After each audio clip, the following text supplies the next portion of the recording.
माए औलिया पीर के दरबार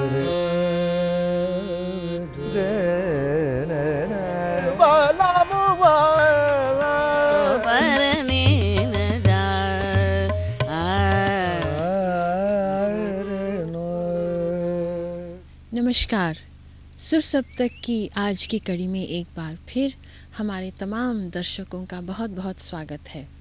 आज हम जो विषय आपके लिए लेकर आए हैं वो है सारंगी का मुरादाबाद सेनियाना, और इस विषय पर बातचीत करने के लिए हमारे स्टूडियो में उपस्थित हैं जाने माने सारंगी नवाज उस्ताद साबरी खां साहब।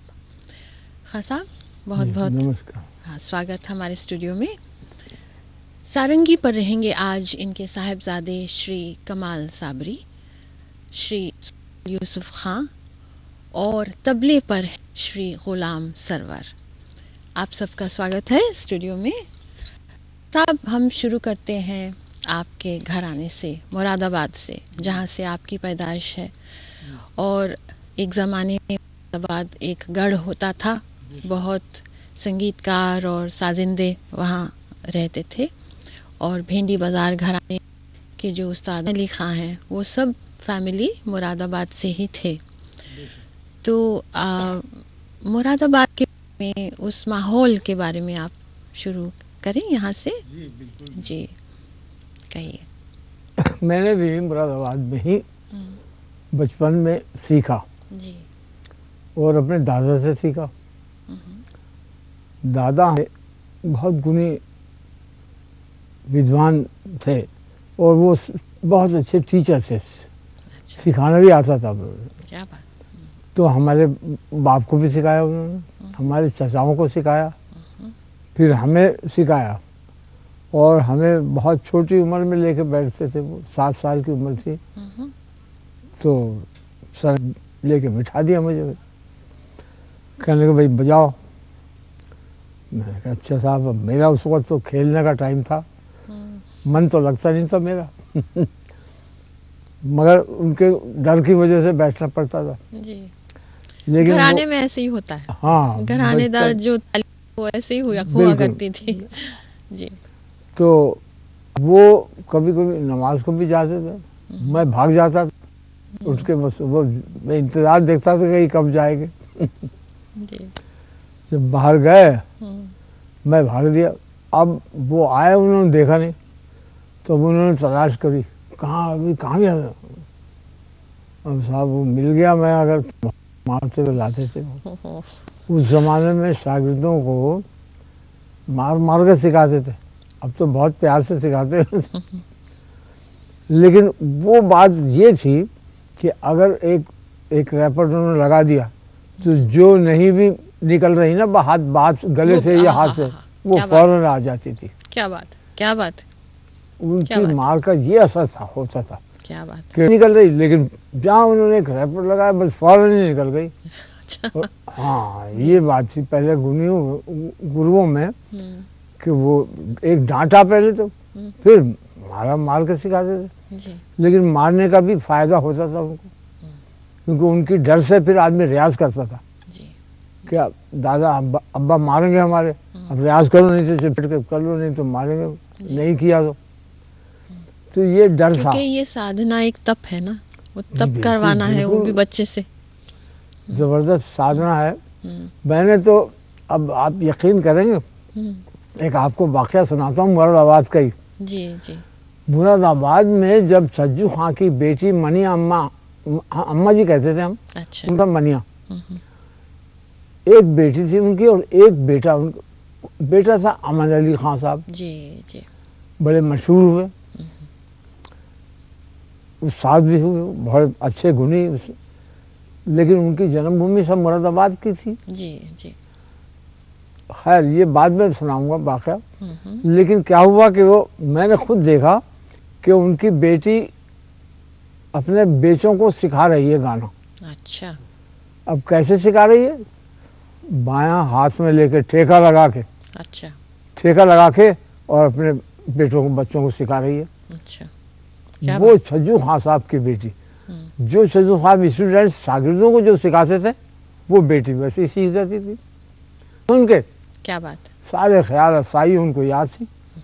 तो मैं देखा उनको बुढ़ापे में, मैं बच्चा सा था, सफ़ेद बाल बिल्कुल भरंग और बाएं हाथ में, और बच्चों को सिखा रहे हैं ख्याल। क्या बात।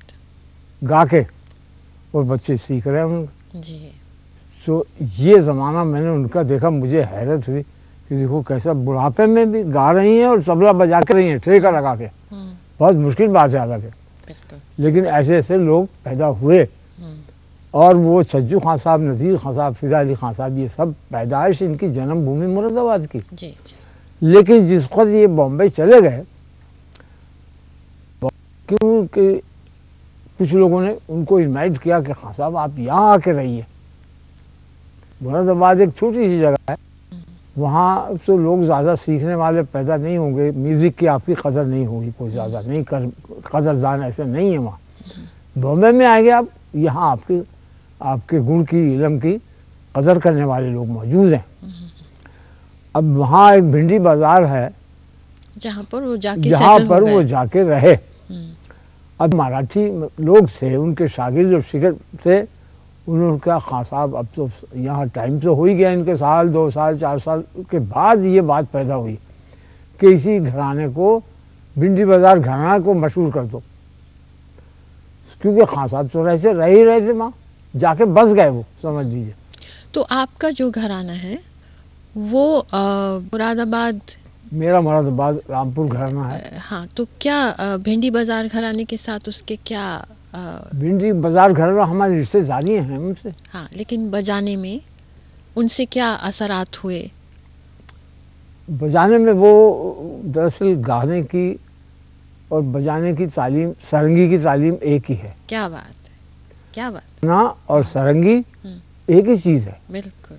जो एक्सरसाइज, जो पलटे, जो ताने आप गाने में के लिए सिखाएंगे, वही बात, वही सरंगी की है। क्या बात, क्या बात। कोई फर्क नहीं है। तो कोई एक उदाहरण के तौर पे कमाल भाई हमें सुना दे बजा के। जी, एक पापा की कॉम्पोजिशन है श्याम कल्याण में। हाँ हाँ, वो मैं आपको सुनाता हूँ।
खान साहब जो गज़ है वो तो लॉन्ग नोट है, लंबा सुर है और यहाँ से काम होता है।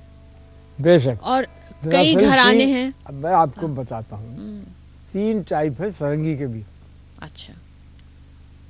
एक तो गज, और एक गज गट्टा, और एक सिर्फ गट्टा। अच्छा। गज का हुआ लॉन्ग बो, ताने लॉन्ग जाएंगे। Long note. Long note. हाँ। और तान भी अगर आप बजा रहे हैं तो उसमें लॉन्ग नोट नहीं है, हम्म। सिर्फ बो से और सारंगी और लेफ्ट से वो तान चल रही है, लॉन्ग बो है तो नोट तो लॉन्ग नहीं हुआ फिर। नहीं, लॉन्ग नोट से एक सारंगी का जो लॉन्ग नोट है वो तो आलाप नहीं हो सकता उसके है ना। उसकी इंस्पिरेशन से घराना बना है, वो भी वोकल। आप समझ रहे हैं? जी जी जी। जो लॉन्ग नोट है उसकी इंस्पिरेशन से एक वोकल घराना बना है, वो भी सारंगी के लॉन्ग नोट से। लेकिन मैं इस वक्त सारंगी का जिक्र कर रहा हूँ आपसे। हाँ, इस सारंगी का सारंगी ही। के 3 आइडिया हैं जी जी। बजाने के। बजाने हाँ के। हाँ। तो क्या वो सब आइडिया अलग अलग घराना पैदा हैं अब मैं या? बिल्कुल अलग अलग अलग घराना स्टाइल। बनता है। हाँ, अब मैं बताता हाँ, हूँ। ठीक है। बनारस में सारंगी बजती है, हाँ, अच्छी हाँ, बजी है, हाँ, और इससे बजाने वाले हुए वहाँ। जी जी। लेकिन हाँ, गज गट्टे की सारंगी है वहाँ। आगे बात। क्या मतलब? गज और गट्टा हम्म, दोनों में जाएगा सारा मापा पता नहीं, इस तरह। अच्छा, ठीक है। और गट्टे की सारंगी क्या हुई? लौ और गट्टे की सांझ जा रही है।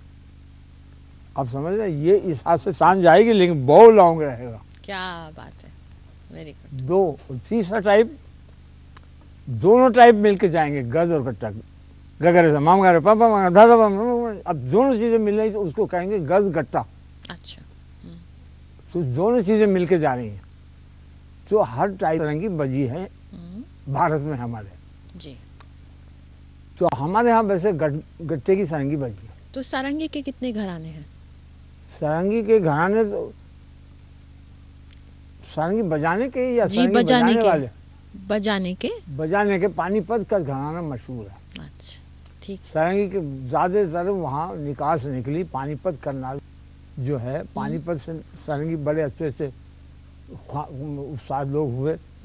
फिर उसके बाद मेरठ के भी हुए लोग, अच्छा। सारंगी अच्छे हुए। हम्म, एक मुरादाबाद के भी हुए बहुत अच्छे से, जी और गवैये भी हुए मुरादाबाद के। जी जी। तो मुरादाबाद में गाने के लिए अल्ताफ खान साहब एक बहुत अच्छे, उदयपुर में रहे और सिखाया गाना, बहुत लोगों को शागिर्द हुए उनके। अच्छा, जी। एक गवैये सज्जू खान नज़ीर खान साहब, इनकी जन्मभूमि मुरादाबाद। हाँ, तबले के उस्ताद अहमद जान सरकवा, जन्मभूमि मुरादाबाद। जी जी। अच्छा खान साहब, अब हम चलते हैं थोड़ी सी तालीम की तरफ। जी। आप अपनी तालीम के बारे में कह रहे थे कुछ, तो अब आपने जो कमाल भाई को तालीम दी उसकी क्या विशेष बातें रही? विशेष बात ये थी कि ये भी बहुत दरअसल, तो इनको मैंने डांट डांट के भी सिखाया। अच्छा, ठीक है। और मैं चाहता था कि मेरे घर में सारंगी रहनी चाहिए, जी जी। कि कोई सारंगिया पैदा। तो मेरे नवासा बना बहुत अच्छा सारंगिया, उसका नाम सुहेल है। एक नवासा बना, उसका नाम नबील है, एक लड़की का लड़का वो है। तो घराने में हमने कंटिन्यू रखी सारंगी, वरना बहुत से सारंगी प्लेयर्स ने अपने बच्चों को सारंगी नहीं सिखाई थी उस जमाने में। जब मैंने शुरू की उस वक्त बहुत से सारंगी प्लेयर्स चाहते नहीं थे कि सारंगी सीखें, क्योंकि उस वक्त एक सारंगी एक हार्डशिप से गुजर रही थी। और जो सारंगी का दौर था कि ज़्यादातर लोग अकम्पनीमेंट में सारंगी को इस्तेमाल कर रहे थे। ये बात उस वजह से उन्होंने उन्होंने चाहा नहीं कि आगे सारंगी, क्योंकि अकम्पनिंग जो रोल होता है सारंगी का, सोलो कम रख इसको, वो एक ज़्यादा मेहनत का अच्छा बनता है और अपनी ज़्यादा सुन के बनता है, लेकिन उसकी जो ड्यू रिस्पेक्ट होती है वो इतनी नहीं मिलती सारंगी प्लेयर को, क्योंकि उसको हर स्टाइल के साथ बजाना है तो उसको इनरिच करना पड़ता है अपने आप को, different styles of vocal position में बजाना है। बिल्कुल। और गवैये का सुर, गवैये की तान, गवैये का राग, गवैये की ताल, गवैये की बंदिश, गवैये का मिजाज, वो बजाना पड़ेगा जब अच्छा कंपनी। तो ज्यादा मुश्किल काम कर रहा है सारंगिया। जी जी जी। लेकिन तो उसको कमाल वो भाई आपने कहा ना कि जी उसी वक्त बैठा है 10 साल से आप रियाज करके जो आए हैं और वो सरंगिया आपके साथ उसी वक्त बैठा है, क्या बात, और सारी कॉपी करे आपकी, उसी तब तो वो वक्त। अच्छा सरंगिया माना जाएगा। और उसमें इस दौर कहते हैं कि जैसी पापा जी ने, वाली साहब ने हमारे संगत की है, ऐसी संगत होना अब बहुत मुश्किल है कि अगर गवैया जिस स्टाइल में गा रहा है उसी स्टाइल की तान और उसी स्टाइल का राग जो वो राग गा रहा है और उसी की सारा पूरा घराना। और हर घराने में अलग स्टाइल होता है, जैसे आगरा घराना। तो आपके घराने में ज्यादातर रामपुर घराने की संगत की गई है। रामपुर मुरादाबाद है, एक ही चीज है। तो उनके जो गवैये हैं उनके साथ आपने बहुत संगत की। सब घरानों की गवैये की संगत की पापा ने। सबके घरानों की कोई ऐसा घराना नहीं है जिसमें पापा जी ने नहीं बजाया वो सारंगी। उस्ताद बड़े गुलाम अली खान साहब, उस्ताद अमीर खान साहब से लेकर मेरे ख्याल है आज के जो गवैये सबके साथ कोई ऐसा घराना नहीं बचा होगा जो संगत ना की होगी। और उस जमाने में भी अपनी उनसे पुराने के साथ भी पापा जी को बजाना। ऐसे गवैये हुए अमरनाथ ठाकुर जैसे कि अगर तान उनकी नहीं कही तो वहीं स्टेज पे माइक के सामने कर, नहीं हुई बेटा, नहीं हुई, गाल पे हाथ मार के, नहीं हुई बेटा, और जो हो गई तो शाबाश शाबाश बेटा शाबाश। और ऐसे भी तो उसके लिए वाकया है कान बहुत शार्प चाहिए कि शार्प। और दूसरा ऐसा भी वाकया है कि 2 सरंगिए बैठे हैं जी, आज वो बैठेगा जो मेरी तान गाएगा। ओहो। ओमकार नाथ ठाकुर जी के साथ ऐसा भी वाकया आया पापा के साथ एक। हाँ, ऐसे भी गोपाल जी बनारस के अच्छे सरंगिए थे जी। बहुत अच्छा बजाते थे। मुजफ्फरपुर में ऐसा हुआ वाकया। अब वो बच्चा बाबू कॉन्फ्रेंस करते थे वहाँ के, उनका नाम तो था अमर शंकर, लेकिन वो बच्चा बाबू के नाम से मशहूर। अकेले आदमी म्यूजिक कॉन्फ्रेंस करते थे। अच्छा। तो उन्होंने शेड्यूल कर दिया। वो 47 से थोड़े दिन की बात है, मेरे ख्याल है 50 की बात होगी, 50 या 51। मैंने मना किया, मैंने कहा बच्चा बाबू अभी मत कीजिए ऐसा, कि हम लोग आर्टिस्ट लोग हैं, झगड़े वाले तो हैं नहीं, ये झगड़ा करते नहीं, ना लड़ने वाले हैं, ये बहुत सीधे होते हैं। गाने बजाने वालों की कौम जो है बहुत सीधी है।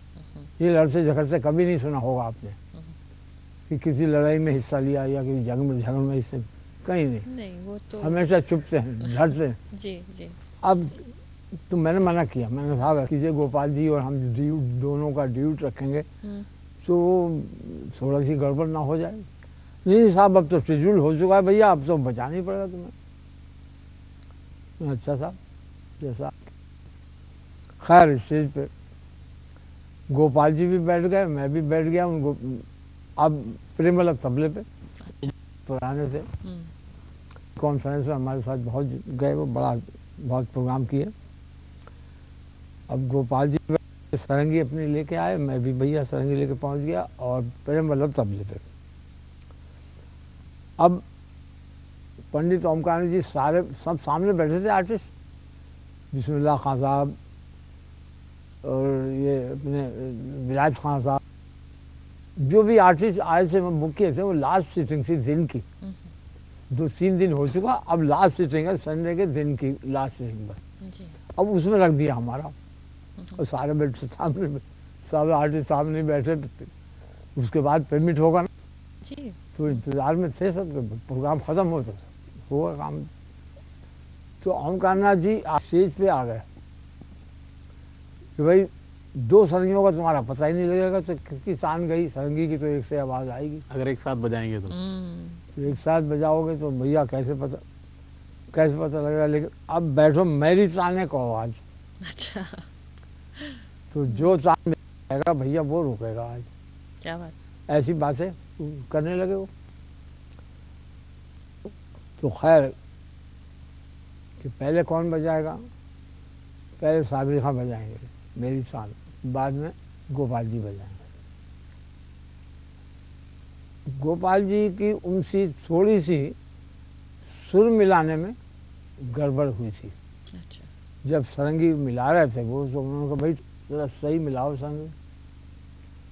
तो उन्होंने कहा तुम आपका तानपुरा भी जरा सही, उसको भी सुर में कर लो। ऐसा भी हुआ क्या था। तो खैर गरज ये हुआ कि ताने कहने लगे वो भी और मैं भी। मैंने पहले कही, फिर उन्होंने कही। ओमकार नाथ जी की समझ में ये आया ये तान इनसे नहीं हुई, अच्छा। गोपाल जी से मेरी तान इनसे नहीं हुई। तो वो कहने लगे भाई गोपाल तुम्हें चला जाना चाहिए स्टेज ओहो पे। हो। अब ऐसे वाक़यात आए जो कि हमें भी बुरा लगा कि किराने के उस जमाने के मशहूर सारंगी उस्ताद शकूर खान साहब, हम्म, उनके साथ बंदी का वाकया मेरा हुआ है। वो अच्छा। ड्यूट हुआ। हम्म, शकूर खान साहब बहुत मुझसे बड़ी उम्र के थे। हम्म, तो कुछ लोग ऐसा करते हैं कि ड्यूट बजवा के अपना नाम करेंगे। ओहो। आप जी। समझे? तो मेरे भी पीछे लोग पड़े रहे। दो तीन सरंगियों से पहले ड्यूट कराया मेरे, उसके बाद फिर वायलेंस से ड्यूट कराया, ये ऑल इंडिया रेडियो का वाकया है ना। और फिर ऐसा प्लान बनाया कि भाई शकूर खान से कराओ। अच्छा। तो शकूर खान के साथ मेरा आमने सामने रिकॉर्डिंग है, एक माइक के ऊपर। अच्छा। वो एक तरफ है, एक तरफ मैं हूँ। अच्छा। रमज़ान खान मेरठ के वो तबले पर है। हम्म, वो रिकॉर्डिंग भी मौजूद है अभी। तो उसकी खास बात क्या है? उसकी ख़ास बात यह है कि मैंने फिर किराने वालों को सुनाई रिकॉर्डिंग। अच्छा। तान भाई वान तुम सुनाई। सुनो हाँ। कि शाह की तान और साबिर खान की तान में कोई फ़र्क पाएंगे आप? अच्छा। सुभान अल्लाह, बहुत जबरदस्त अच्छा। recording। बात है ना कुछ एक ही तान उसी है। तैयारी में, हम्म, उसी तैयारी में। और अगर शकूर खान उनके किया सामने तो उसी- सारंगी प्लेयर्स बैठते में भी डरते थे। वो उस जमाने के बहुत बहुत ही अच्छे नामी थे रोबदार सारंगी और- वादक थे। और बैट से भी ऐसे थे, वो हेल्दी थे काफ़ी। तो रोप पड़ता था दूसरे सरंगियों पे उनका, और हमारे पर खैर कोई रोप नहीं पड़ा, कोई ऐसी महसूस नहीं हुआ। तो आप दोनों ने वही तान बजाई इकट्ठे? दरअसल 3 आदमी बुक हुए थे। नहीं, उन्होंने एक ही तान बजाई। एक हाँ, एक ही एक स्टाइल ही राग में। था उसमें। एक ही राग मारू बिहाग, और एक ही ताने गए। जो वो गए वो मैं से गया, मैं गया जो वो गए। तो यानी आपने किराने की तान बजाई किराने की ताने या ताने उन्होंने सब मुरादाबाद की बजाई? गाने- हाँ नहीं, गाने बजाने में ताने कोई क्यों घराने कमाल की भाई? तान खास अलग नहीं है। खान साहब गाने की तान बजाई या उन्होंने मुरादाबाद की असल तान में क्या है बजाई? कि एक वक्त आता है जब इनफरादियत जो होती है मुनफरिद हो जाता है इंसान के, ये मेरा स्टाइल है। हम्म, तो शकूर खान साहब की जो सारंगी का स्टाइल था वो ये ज़रूरी नहीं था कि किराने में इसी तरह से गाना भी होता है। तो आहा। किराने में बहरे वहीद खान साहब का गाना सुनेंगे तो वो सारंगी से बिल्कुल अलग था, और अब्दुल करीम खान साहब का गाना सुनोगे वो तो बिल्कुल अलग था। और सारंगी जो शकूर खान साहब बजाते थे वो बिल्कुल बिल्कुल थी। अलग से। वो किराने से अलग थी। बिल्कुल, जो वो उनका अपना एक मखसूस उनका स्टाइल एक हो गया अलग- था। उनका एक अलग स्टाइल था। तो कोई खास किराने घराने का कोई तान नहीं है, हाँ, या कोई किराने की उनका कोई स्टाइल तान की नहीं तान थी ऐसी। जो उनकी जो खासियत थी, सपाट बड़ी उम्दा हाँ, किस्म की जाते थे वो। बहुत तो अच्छी उस सपाट जमाने में उनकी वालिद साहब को भी, पापा जी को भी, और खुदा ने ऐसी समझ दी कि वो उस मकाम पे वो चीज़ गई उनके हाथ से। तो सपाट किस्म की तान। बिल्कुल। अच्छा। अच्छे मशहूर हुए वो भी। तो खैर उनके साथ मेरा डील हुआ, अल्लाह के फजल से वो भी खुश हुए। फिर मैं जब बजाया वो भी खुश हुए, और सुनने वाले भी खुश हुए। पापा ने क्योंकि पहले मना किया कि नहीं भाई, मैंने मना मेरे किया बुजुर्ग क्योंकि हैं, ये बुजुर्ग बड़े आदमी, हैं। मैं चाहता नहीं था, सच्ची बात। जी, मैं जी। तो बुजुर्ग आदमी, मैं तो मुझसे बहुत बड़े हैं, मैं नहीं बजाऊंगा इनके साथ। नहीं, लेकिन वो खुद भी कहने लगे नहीं तू बजा, तो कोई बात नहीं, तू बजा मेरे साथ। खान साहब, लेते हैं एक छोटा सा ब्रेक के बाद लौट कर आएंगे इसी चर्चा पर।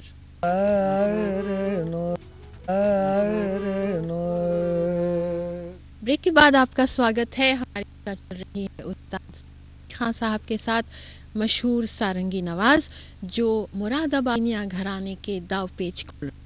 कमाल भाई कह रहे थे कि मेरुखंड की तालीम आपके घराने में होती है। हाँ, बिल्कुल। तो बिल्कुल। उस बारे में क्या कहेंगे आप? मेरखंड दरअसल आपको क्या चीज़ मेरखंड की वो आपको आइडिया मैं बताता हूँ। मतलब सारे का दो ही तो बातें हुई, सारे का गर ऐसा। सारे गा ग रे सा नहीं, बहुत सारा है। सारे गा ये- रे सा गा रे गा सा वही रे तो रे मतलब गा है, सा उसी गा को रे तो सा। मेरखंड कैसे हैं? उसी को तो हाँ। मेरखंड बता रहे हैं पापा। गर ऐसा, गा सारे सा, गा रे सा, हम्म, सारे सागा, सागा सारे सागा, सा सारे रेगा, ये जितने निकलेंगे इसको कहते हैं मेरखंड। 3 सुरों से एक चीज ज्यादा से से ज्यादा एक चीज से बहुत सी चीजें, ऐसी पंचम एक और चीज, चौथा सुर ले लिया, जी, फिर उससे नई नई बातें निकली, फिर 5वां सुर अटेंड कर दिया, इसमें एडजस्ट कर दिया। तो आपकी तालीम में होता है तो ये इस मेरुखंड हमारे की यहाँ होती ये है? होता है। सारंगी में बिल्कुल यही मैं अंदाज ये- की तालीम मैं ये बचपन से देख हमें। रही हूँ मेरुखंड की तालीम कि हुई। मुरादाबाद घराने का जो असर है वो बाज में भी है। हाँ ये- बिल्कुल। बल्कि अक्सर जो एक पलटा है सारे गामा गामा पा मा पा दा पा दा नी धा नी सा, उसको लोग जब वापस आते हैं तो सा नी धा नी दा पा धा पा मा पा मा गा मा गा रे गा रे सा, वो तो हर विद्यालय है हर ना। लेकिन यूनिवर्सिटी हमारे में घराने में सिखाया इसको जाता है। नी सा रे ऐसे धा नी नहीं सा आएगा। पा दा नी मा पा दा गामा पा रे गामा सारे का करके वापस आते हैं। जैसे उलट का। हाँ बिल्कुल। जैसे गए वैसे ही आए, सारे गामा रे गामा पा गामा पादा मा पादा नी पादा नी सा पादा नी सा मा पादा नी गामा पादा रे गामा पा सारे गामा, उलट। वैसे ही ये। आएगी हमारी। ये हमारी तालीम हुई है बचपन। लेकिन मेरुखंड का जो है वो है सारे गा सारे मा सारे पा सारे धा सारे नी सारे सा, वो भी है। बिल्कुल, वो भी उस टाइप का पलटा है। बिल्कुल। खैर आप हमें क्या सुना रहे हैं? मैं एक टप्पा सुना रहा हूँ जो बचपन में मैंने पापा जी से सीखा था, जी। और ये मिश खमाज में ही है। हम्म, ये टप्पे की खास है कि इसमें आप ज़्यादा सुर पे रुक नहीं सकते, और पंजाबी वर्ड से आया है टपना, जिसका मतलब है जंप या कूदना। तो इसमें 2.5 दाने की तान, 3.5 दाने की तान, 1.5 दाने की तान, आप पूरा सुर नहीं लगा सकते या ज़्यादा देर तक एक सुर पे रुक नहीं सकते। जी। ये इसकी खासियत है। जी।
अब कमाल भाई हम सोलो की तरफ चलते हैं। जी जी। हाँ, आपको तो बहुत फील होता है कि आपने तो अकम्पनिंग का काम ही छोड़ दिया, संगत का काम ही छोड़ दिया। जी हाँ? जी। तो क्या वजह थी कमाल भाई? मतलब ऐसा कुछ नहीं कि मैं संगत नहीं करना चाहता, जो प्यार से जैसे मैंने संगत शुरू की, बहुत सबसे पहले मैं गंगूबाई हेंगल जी के साथ बजाया, अच्छा। और वो इतनी उनकी तारीफ़ करूँगा कि उन्होंने सिर्फ मैंने बताया नहीं था मैं किसका लड़का हूँ और मैं किससे सीखा। मैं उनके साथ बजाया पहली बार, और उन्होंने मुझसे सारंगी सुन के बोली कि बेटा तुम साबरी खान साहब के शागिर्द हो या उनके लड़के तो नहीं हो।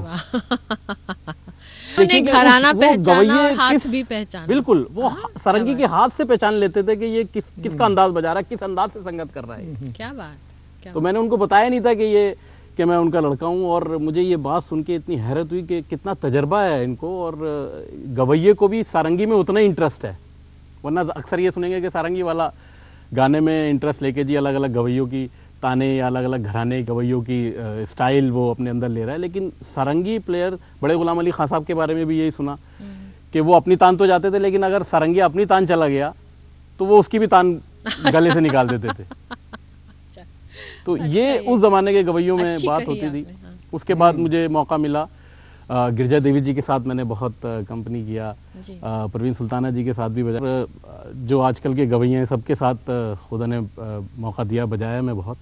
लेकिन मैं ये चाहता था कि सारंगी को एक ऐसा मकाम मिले और ऐसी खुदा करे कि हमें भी एक ऐसा मकाम मिले जो सारंगी हम सोलो भी बजाएं और लोगों को सारंगी से रूशनास कराएं, आम इंसान तक सारंगी पहुंचाएं और आम इंसान को सारंगी में एक मज़ा सिंप्लीफाई करके एक ऐसी फॉर्म में पेश करें कि जिससे एक आम इंसान भी सारंग, क्योंकि ये हमारे हिंदुस्तान का, हमारे भारत का बहुत ही पुराना वाद्य यंत्र है और सारंगी को कहा जाता है कि ये गाने की रूह होती है। जी बिल्कुल। गाना जो सारंगी के साथ खिलकर आता है वो हारमोनियम के साथ नहीं आ सकता। अच्छा। या खाली गवैया बैठा है उसके साथ नहीं आएगा, क्योंकि सारंगी अगर अच्छा बैठा है तो गाने की संगे तो वो उसकी शेडो बन के पीछे पीछे साथ चले ताकि उसके गाने में कॉम्प्लीमेंट, उसके गाने को कॉम्प्लीमेंट हो और उसके गाने में और खूबसूरती पैदा हो। एक बात कहना चाहूँगी, जो लोग हारमोनियम लेते हैं जी वो संगत कम चाहते हैं, वो चाहते हैं कि भराव मिलता रहे। बिल्कुल। और गाने को इतना मतलब गाने की संगत नहीं की जाए। अब ऐसा ज़माना आ गया कि अब चैलेंजिंग काम नहीं रहा, मिला जुला काम हो गया है, जिसमें अगर सारंगी प्लेयर बैठा है तो वो सारंगी प्लेयर से भी गवैया एक्सपेक्ट नहीं कर रहा कि वो उसकी तान गाए।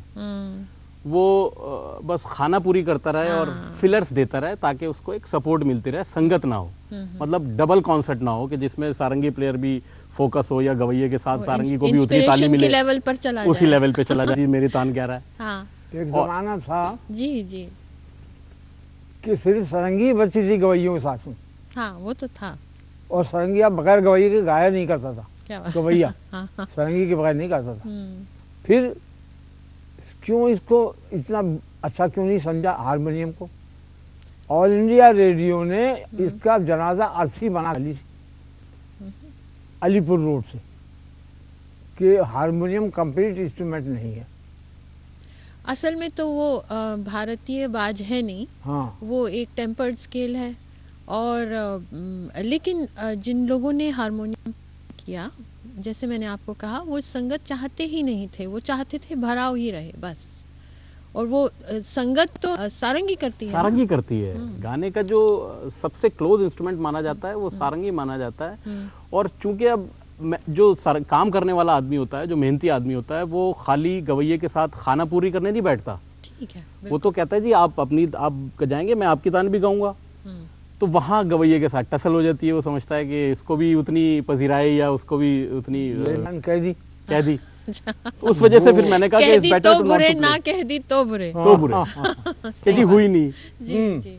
तो कुछ गवैये ऐसे भी होते हैं कि अपने आप को बड़ा कहने के लिए वो सारंगी की तरफ ऐसे नजरों से देखते हैं कि जी ये गलत कर रहा है, मैं तो ठीक गा रहा हूँ। इत्तेफाक से एक गवैये का नाम नहीं लूंगा जी। मैं बजा रहा नेशनल प्रोग्राम, अच्छा प्रोग्राम।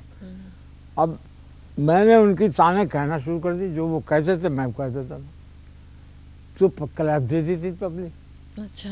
अब उनको क्लैप इतना बुरा लगा कि फिर उन्होंने मुझे चांस नहीं दिया, बस खुद ही गाते रहे। एक तान छोड़ के आए, फिर दूसरी शुरू, फिर दूसरी तान छोड़ के आए, फिर तीसरी शुरू। तो क्यों नहीं दिया कि फिर सारंगिया तान कह देगा, उसकी क्लैप मिल जाएगा। अच्छा। ये कुछ ऐसी बातें भी पैदा हुई होती है। तो फिर संगत करना भी लोगों ने। बात तो तबले के साथ भी है, अगर आपने कुछ जबरदस्त बजा दिया तो वहाँ क्लैप हो गई और गवैया वहाँ बैठ के देख रहा है। आजकल तो तबला चाहे गलत भी बज रहा है, चाहे वो तिहाई सम पे आई या नहीं आई, ताली तो वैसे भी बज जाती है तबले पे। ये देखिए ना आप। हाँ। तबले का तो एक ऐसा दौर आ गया है कि तबला प्लेयर इतनी देर आप एक गाप करें, इतनी देर आपने बंदिश शुरू करी और जहां आपने 3 ताल शुरू किया, पहले उसने उठान ली तो वहीं ताली बज गई। जो आपने 1 घंटे काम किया वो सब बेकार। आजकल ऐसा तो हम तो चाहेंगे कि हमारे दर्शक ये छोटी छोटी बातें समझें कि कहाँ पर क्या दाद देनी है और किसको सचमुच वो दाद देनी है। फॉरेनर जो है ना, वो क्यों सीख के आगे बढ़ रहे हैं अब यहाँ हमारा शागिर्द है डैनियल न्यूमैन, यहीं सीख के गया मेरे पास। बहुत पुस्तकें लिखी हैं उन्होंने। बहुत 4 पुस्तकें लिखी। इसमें हमारे इंडियन म्यूजिक पे, क्लासिकल म्यूजिक जी, और एक रखी राजस्थान के ऊपर जी। उसने बहुत खोज करी, तो यहाँ से जाके सीख करके प्रोफेसर लगा सिएटल में। उसके बाद डीन हुआ ये। उसके बाद लॉस एंजलिस यूनिवर्सिटी ने ऑफर किया कि हम आपको वाइस चांसलर बनाना चाहते हैं जी। तो वहाँ 5 साल वाइस चांसलर हुआ, वाइस चांसलर होकर रिटायर हुआ जी। तो इसी मेहनत क्यों करते हैं ये, जो हमारे मुल्क में ज़रा मेहनत घबराने लगते हैं, लेकिन जिसने मेहनत कर ली वही कामयाब हो गया। हाँ, वो तो बादशाह है। उसको किसी भी सपोर्ट की जरूरत नहीं, वो खुद ही खड़े हो जाते हैं। यही बात, उसको सपोर्ट की जरूरत नहीं है। तभी तो कहते हैं, मतलब मार पीट के कहते हैं रियाज करो, बेशक, ताकि उसका आगे जाके क्या फल मिलता है वो तो सबके सामने। मेहनत तो हमेशा कहीं ना कहीं रंग लाती है। जी जी। तो कमाल भाई एक छोटी सी ठुमरी जरूर सुनाइए।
खां साहब लेते हैं एक छोटा सा ब्रेक के बाद लौट कर आएंगे इसी चर्चा पर। ब्रेक के बाद स्वागत है आपका। हमारी चर्चा चल रही है उस्ताद साबरी खां साहब के साथ और विषय है मुरादाबाद सेनिया घराना और उसकी सारंगी। अब प्रश्न ये उठता है कि सबसे मशहूर सबसे ज़्यादा मशहूर हुई सारंगी ठुमरी के साथ। जी, इसकी क्या वजह है? भावुकता? अलग अलग भाव आप एक्सप्रेस में जो सारंगी में जितनी अच्छी तरह गाने को प्रकट कर सकते हैं, गाने को आप दिखा सकते हैं और गाने की सोच को और एहसासात को अलग अलग, वो मेरे ख्याल है किसी और साज में इतना अच्छा गाने को फॉलो करके नहीं दिखा सकते। जी, लेकिन कमाल भाई एक दौर ये भी था जब सारंगी को ऐसा माना जाता था कि वो बाइयाँ गाती हैं और उनके साथ चलती है सारंगी, तो दौर से वो बेचारे बाज को भी बहुत उस पर असर हुआ बेशक। हाँ, लेकिन वो बाज भी बहुत मुश्किल बाज है। जिस तरह से आप बोल को काटेंगे सारंगी गज से, वो भी जब तक आपके पास सही तालीम नहीं है आप ठुमरी नहीं बजा सकते। सही बात। क्योंकि ख्याल बजाने का स्टाइल अलग है बिल्कुल, और वो बिल्कुल एक अलग अंदाज है। जो ठुमरी का बजाने का, उसमें आपने एक्सप्रेशंस दिखाने हैं, भाव दिखाने हैं अलग अलग। हाँ, जो कटाव का काम हाँ है। बोल नजर आए कि ये बोल बज रहा है। तो वो जब तक आपको सही तरीके से तालीम नहीं होगी या किसी अच्छे ठुमरी गायक के साथ आप बैठ के बजाए नहीं होंगे, तो वो आप बजा नहीं सकते। हाँ। और वो रियाज से नहीं आएगी, वो तजर्बे से आती है चीज़। तो सारंगी ने बोल के साथ बिल्कुल संगत करने का जो काम किया वो तो बहुत सराहनीय है। बिल्कुल बेशक। जो जिस तरह से गायकी की संगत सारंगी ने ठुमरी या टप्पा भी बजाना आसान बात नहीं है, और उसके बाद दादरा, कजरी, चैती, होरी, टप्पा, तराना, तो ये सारी चीज़ें सारंगी में बजाई जाती हैं। और गायें भी बड़ी बड़ी नामवर हुई हैं। हाँ, वो तो है बेशक। वो बाकायदा सीखती थी, 8-8 साल 10-10 साल सीख के मार्केट में आती थी। जी जी। और उनका नाम हुआ। बहुत अच्छा ख्याल गाने बैठ गई तो गवैये भी घबराते थे। जी जी। ये उस ज़माने की बातें हैं जिस ज़माने में गाने बजाने को ही मतलब बहुत अच्छा नहीं समझा जाता। और क्योंकि घरों में अगर औरत कोई गा रही है तो उसको अच्छी नज़र से नहीं देखा जाता था। आजकल तो सब कुछ आम हो गया है और सब चीज़ एकदम आजकल तो संगीत की तरफ श्रद्धा हो गई है, और इसको एक एजुकेशन या एक डिविनिटी के रूप में भी देखा जाता है। हाँ, यहाँ तक कि हमारे बहुत सारे म्यूजिशियंस आज चाहते हैं हर स्कूल में हर बच्चे को संगीत आना चाहिए, क्योंकि अच्छा इंसान बनने के लिए संगीत बहुत ज़रूरी है। जी जी। खास कर शास्त्रीय संगीत, जो हमारे भारत का आज सारी दुनिया लेके चली गई है। शास्त्रीय संगीत की दीवानी है। अमेरिका, लंदन, फ्रांस, सब हमारे म्यूजिक इस्तेमाल कर रहे हैं। उनके कॉलेजों में रखी हुई म्यूजिक। तो खास तो बाहर दिखाया। बिल्कुल, बहुत अच्छा बजा रहे हैं लड़कियां भी। आपको लगता है कि विजिटिंग प्रोफेसर है पापा अमेरिका में, वॉशिंगटन। एक साल अच्छा, में। तो वहाँ के क्या आपके अनुभव हैं? आप कुछ वो अच्छे मुझे एस्टूडेंट्स मिले। एक तो शांता राव थी, वो शांता बैनिगल। अच्छा। शाम बैनिगल के भाई की वाइफ। अच्छा अच्छा। वो भी वहीं थी सिएटल में, वो आती थी क्लास में मेरे। तो अच्छे लोग इंडियन भी थे, पाकिस्तानी भी थे, और मतलब दूसरे मुल्कों के भी इस यूनिवर्सिटी में आते हैं ना सीखने के बाद आपने ये कैसे कह दिया कि वो ले गए हमारा गाना बजाना? लेकर अब मैं बताता हूँ क्यों कि हमारे बच्चे आजकल इंग्लिश म्यूजिक सीख रहे हैं। हाँ, ये तो है। म्यूजिक सीख रहे हैं तो क्या जा रहा है, तो कभी कभी जरूरत पड़ेगी तो वहाँ जाना पड़ेगा सीखने के लिए। अच्छा सीख के उन्होंने रखे हैं, कॉलेजों में रखा हुआ है म्यूजिक हमारा, और सीखने वाले अच्छा सिखा रहे हैं वो जी। अच्छा सीख के स्कूल कॉलेज 100 उसमें कॉलेज में अलीगढ़ खां का स्कूल सैन फ्रांसिस्को में बरसों से वो खोल रखा था उन्होंने। वो सरोज सिखाया वहाँ पे, और सरोज भी बहुत अच्छा बजा रहे हैं, सितार भी बजाना है, अब गाना भी गाना है। अब ध्रुपद सोसाइटी भी खुली हुई है फ्रांस में। हाँ, वहाँ फ्रांस में तो बहुत ध्रुपद पसंद किया जाता है। ध्रुपद सोसाइटी खुली हुई, तो इसका मतलब है वहाँ ज़्यादा शौकीन लोग मौजूद हो गए हैं हमारे म्यूजिक के सीखने वाले। और जब 1971 में जब यहूदी मेनन साहब इंडिया आए, तो उन्होंने कहा जी मैंने सारंगी के साथ जुगलबंदी करनी है, तो वो वाकया भी बड़ा सुनने वाला है। जी सुनाइए। वो एक 70 में हमारी गवर्नमेंट ने उनको नेहरू अवार्ड दिया था 1 लाख रुपए का। अच्छा। वो बहुत अच्छे बजाते थे, वो दुनिया में मशहूर थे। जी। यहूदी मेनन। जब वो बजा चुके, अपना प्रोग्राम कर चुके और वो नेहरू अवार्ड ले चुके, उसके बाद हमारे डीजी को उन्होंने रेडियो में आके कहा, अब मैं कोई आपके यहाँ सारंगी अच्छा हो तो मेरे साथ बजाए, मैं चाहता हूँ उसके साथ बजाना। अच्छा। तो डीजी ने तमाम एस डी की और असिस्टेंट डायरेक्टर सारे बोला साहब कौन सारंगी विनर के साथ। अच्छा अच्छा। तो सबने डिसाइड किया साबरी खां बजाएंगे। अरे वाह, क्या बात है। तो हमारा दिल्ली रेडियो स्टेशन जो है इसमें सबसे बड़ा स्टूडियो 1 नंबर है, उसमें ही प्रोग्राम रखा गया जी। तो यहूदी मेनन और मैं दोनों, हम गोपाल दास हमारे साथ तबले पे थे जी। डीजी असिस्टेंट डायरेक्टर सब बैठ रहे थे। और उस जमाने में डैनियल बाई चांस आया हुआ था यहाँ, तो उसको मैंने अंदर बुला लिया था। तो क्या बजाया आप लोग? राग बजाया। कौन सा राग? उसको जरा से सुबह का टाइम था, वो पैर हो गई थी शायद, मुल्तानी बजाई। अच्छा। फिर तो मेन्युएन जी ने राग बजाया आपके साथ?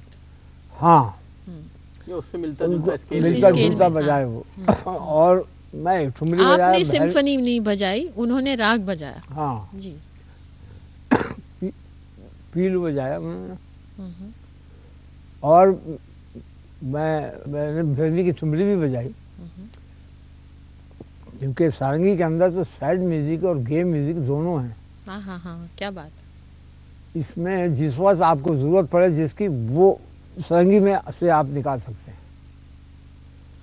आ गया है ना जी जी। 100 रंग हैं इसमें, हर रंग में ये काम आ जाती है सारंगी। तो खैर जब बजा चुके बहुत खुश हुआ, और जो चेक मिला वो कहने लगा नहीं नहीं ये इनको दीजिए, बहुत अच्छा हमारे साथ बजाए ये चेक, अमेरिका में तो बहुत पैसा मिलता है, ये जो कुछ आप इनको दे दीजिए। खैर दूसरी बात, बाहर जब निकले तो डीजी की वाइफ बोली, तो खां साहब जो उन्होंने बजाया वो बजा गए सब, जो आपने बजाया? जो आपने जो बजाया वो तो वो नहीं बजा वो नहीं। मैंने कहा भैया उनका म्यूजिक जो था वो रिटिन में था, हाँ। लिखा हुआ था, तो वो देख देख के बजा रहे थे। जी जी। और हमारा म्यूजिक दिमाग में रखा। तो दिमाग तो कागज निकाल के बजा रहे से ज्यादा तेज चलेगा। तेज चलेगा। जी जी। बहुत खुशी इस बात पे कि बिल्कुल आपने। तो जिंदगी लाइफ में बड़े बड़े वाकयात आते हैं। जी। जब भारत को आज़ादी मिली थी वो भी मैं मेरे सामने मिली, देखा अपन। मैं था उस वक्त 15 अगस्त को जो हम आज़ाद हुए हैं। तो मैं दरअसल हमारे यहाँ से सुचिता कृपलानी एक थी, और कुछ वोकलिस्ट अच्छे रेडियो से बुला कि भाई इनको लेके आओ। और कहाँ पर हुआ प्रोग्राम? रेड फोर्ट पर? नहीं है पार्लियामेंट में। हाउस अच्छा। पार्लियामेंट हाउस में जब लॉर्ड माउंट बैटन आए, जब उन्होंने गवर्नर से वो उन्होंने साइन किए, 12:01 पे हमें आज़ादी मिली। हाँ, ठीक है। तो उस वक्त वो गाया गया हमें वंदे मातरम। जी। तो जो भी गाने गाए उस वक्त पुरानी बात हो गई, लेकिन मैं उस वक्त अच्छा। मेरे सामने आज़ादी मिली। उसके बाद फिर मुझे ले जाना चाहा पाकिस्तान, लोगों ने कहा जो मेरे चाहने, अरे चलिए आप चलिए। मैंने कहा भैया मेरे पिताजी और मैं और मेरा छोटा भाई यहाँ दिल्ली में था, वो सितार बजाता था, तो वो भी टेलीविज़न में था। तो मैंने कहा अपने बाप से पूछा, मेरे साहब ये सब शुरू हो रहा है कि पाकिस्तान चलो, हम तुम्हारा किराया दे देंगे चलो। तो कहने लगे भैया हम तो जाएंगे नहीं, हमारा तो जीना मरना यहीं होगा, हम तो यहीं के पैदाइश है हमारी, यहीं मरेंगे जिएंगे, जो भी होगा यहीं, हम नहीं जाएंगे पाकिस्तान। तो बहुत बोली हम तो गए ही नहीं, फिर ना हमारे पिताजी गए, किसी ने हिंदुस्तान के लिए भी अच्छा रहा, आपके लिए भी अच्छा उस जमाने में ड्यूटी थी मैंने, ये भी सुन लीजिए जी। 47 में जब मार्शल लॉ लगा हुआ था और कर्फ्यू लगा हुआ था, तो डीजी ने तलाश किया कि साबिर खां हैं क्या या चले गए। तो डीजी ने आदमी भेज के मालूम किया साबिर खान यही है। तो कहे भाई उनसे कहो कि वो हमारे यहाँ काम करें, हम उनको जीप कार देंगे, 4 मिलिट्री वाले देंगे, और हमारे यहाँ काम करके जाएं। तो फिर मुझे भेजते थे, वो घर से बुलाते थे जीप कार से, और 4 मिलिट्री मैन लेके जाते थे और घर में रेडियो में काम कराते थे और फिर छोड़ के जाया करते। अच्छा अच्छा। तो मैंने उस ज़माने में ड्यूटी दी। क्या बात है। हाँ, ऑलमोस्ट 50 इयर्स सर्व किया ऑल इंडिया रेडियो को। मैंने बहुत काम किया है इधर से। उसी में फॉरेन भी बहुत गया मैं, जी। फॉरेन का टूर बहुत किए। आप नेशनल ऑर्केस्ट्रा में थे? नेशनल ऑर्केस्ट्रा में भी रहा। पंडित रविशंकर भी बनाते थे एक ज़माने में ऑर्केस्ट्रा, हाँ, सही। ये भी एडवाइजर थे। जी। इनके ऑर्केस्ट्रा में काम किया। के ऑर्केस्ट्रा पन्नालाल घोष बनाते थे उनसे पहले, अच्छा अच्छा। उनके भी ऑर्केस्ट्रा में काम किया।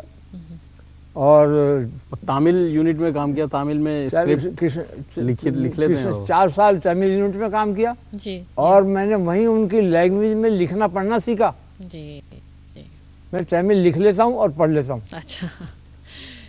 तो खान साहब आपका ये जितने भी एहसास हैं, रविशंकर जी के साथ बहुत टूर किया, 4 महीने का एक दफे ऑर्गेनाइज कर दिया, बहुत अच्छा। फिर बरकले में उन्होंने मेरा सोलो प्रोग्राम रखा, कहने ध्रुपद बजाया। साबिर भैया आपको यहाँ पे हम प्रोग्राम रख रहे हैं लेकिन सवालियाँ नहीं है। मैंने कहा फिर कैसे बजाऊंगा, कि वो तारानाथ हैं, वो पखाव जी हैं, पखावज बजाएं। उसके साथ बजा दीजिए। जब पखावज जी हैं तो फिर इनके साथ ध्रुपद ही बजाऊंगा। क्या बात है।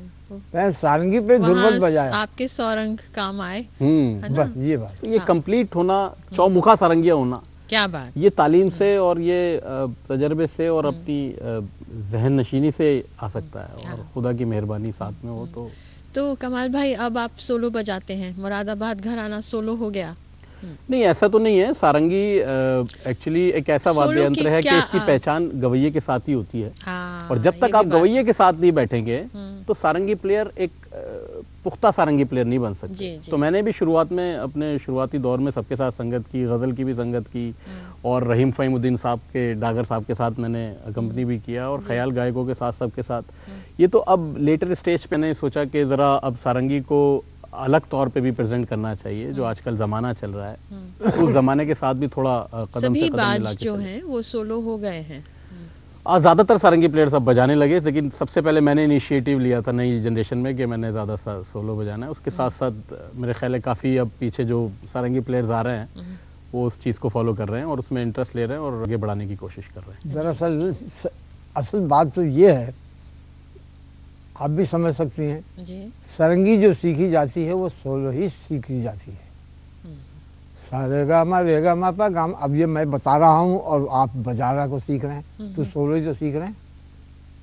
हाँ, वो गवैये के साथ बैठ के नहीं सीखी जाती। ये बात संगत तो करने से आएगी, बाद में आएगी संगत तो। पहले आप एज ए अकम्पनीस्ट रिकॉग्नाइज्ड होंगे, उसके बाद आप क्या करते हैं वो बात की बात है। ये बात है।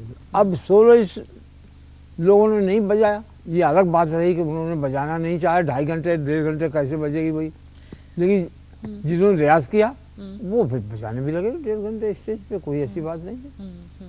हमने भी सोलो बजाया। हाँ, सोलो बजाने के लिए एक पूरी जैसे गायकी के आपके हाथ में एक पूरी गायकी होनी चाहिए, फिर सोलो बनता है ना?